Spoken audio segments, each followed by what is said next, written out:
we move on, and our next speaker from Enterprise Ireland, I'd just like to say congratulations to Nicola Kelly. She's just been made head of Sub-Saharan Africa for Enterprise Ireland.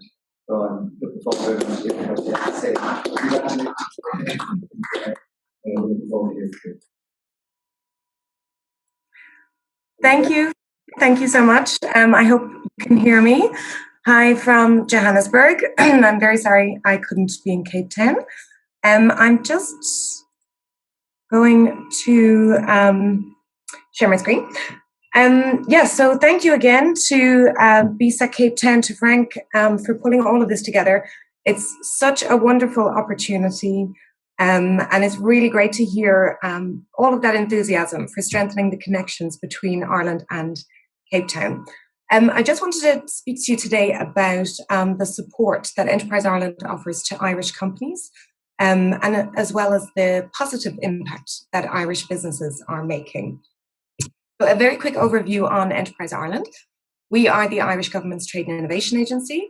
We are responsible for development and growth of Irish enterprises in overseas markets. We support about 5,000 Irish client companies at the moment, and we really work in partnership with these companies.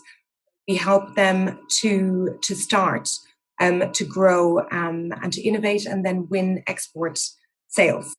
So our role at Enterprise Ireland is very much to help Irish companies navigate global markets like South Africa. So here we would make introductions to potential buyers, provide market intelligence, really just try and create the opportunities that would lead to success for the Irish company and then ultimately Ireland. So we've had lots of interesting speakers on today, and I will certainly be connecting with all of you guys offline, because our goal here at Enterprise Ireland is to build successful long-term business relationships between South African companies and Irish partners. So Enterprise Ireland was actually ranked as the top venture capital investor in the world by Deal Count last year. So, we don't just help companies to sell their wares overseas. We really invest. We invest in high potential startups, in the most innovative Irish companies that are making an impact by driving change across multiple industries. So as Frank mentioned, I have recently taken over and I'm currently leading the Enterprise Ireland team in Sub-Saharan Africa.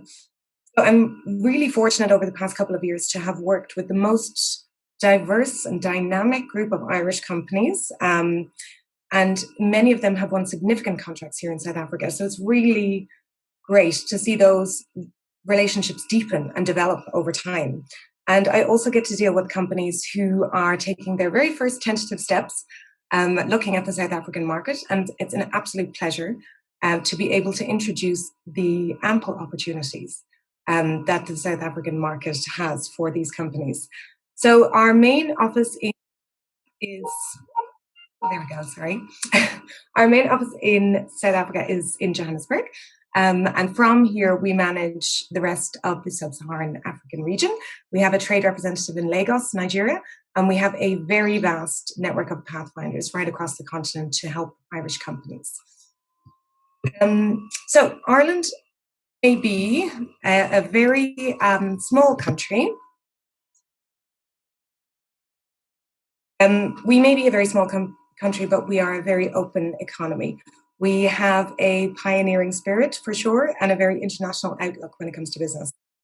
And we certainly share that entrepreneurial mindset with South Africa.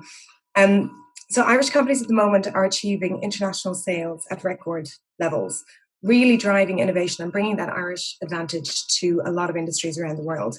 For example, in medtech, we are the second largest exporter of medtech in Europe. In fintech, we have certainly become a leader particularly in payments, in regtech, and in funds. Agri-tech, huge export capability in Ireland. We're really regarded as a global centre for agri-tech innovation, enhancing agricultural efficiency and really helping to reduce agricultural waste. And certainly in high-tech construction, lots of Irish companies busy in the Western Cape. We have a world-class track record for delivering large and complex high-tech construction solutions. So we really have a great story to tell about how Irish companies are making a positive impact around the world. And no more so than here in South Africa. We have companies like Hanley Energy. They are in the energy management system area. Davra in the IoT space. Keenan's in the agricultural space.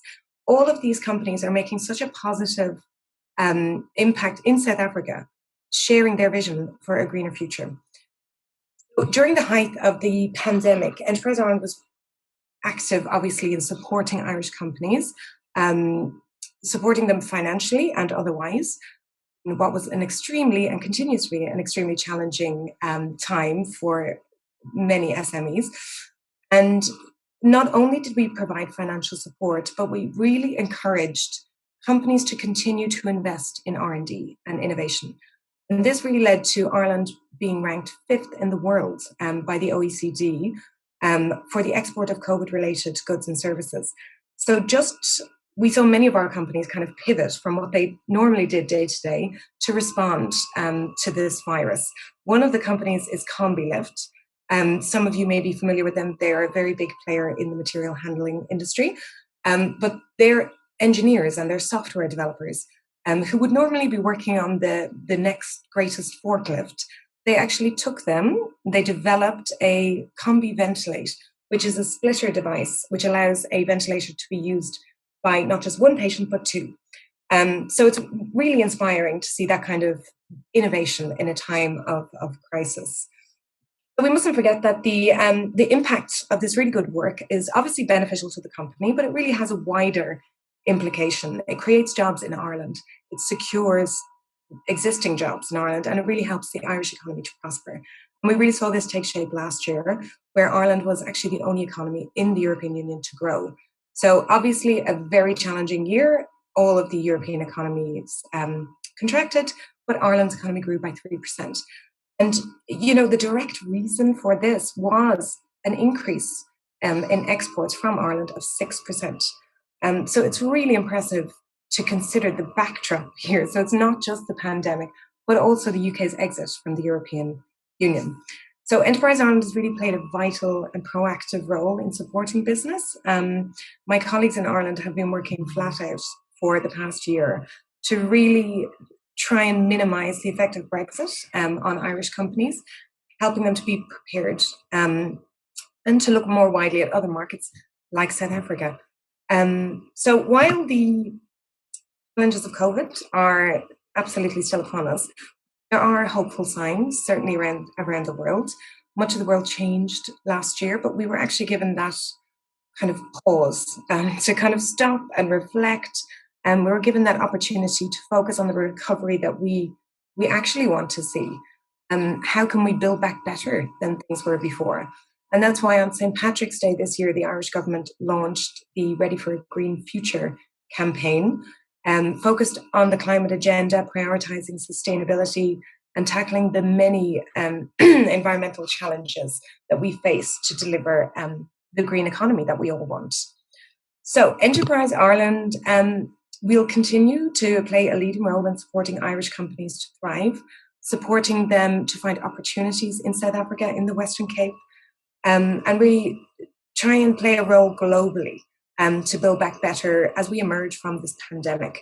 So into a future that's more sustainable and more prosperous and secures our future for generations to come. We really look forward to working with you all on this agenda. And I'm sure that you are all very much looking forward to hearing from one of the greatest Irish rugby players of his generation, with an Irish advantage all of his very own. I'm going to stop here because I know that you're all dying to hear from Gordon Darcy. Thank you very much, Frank.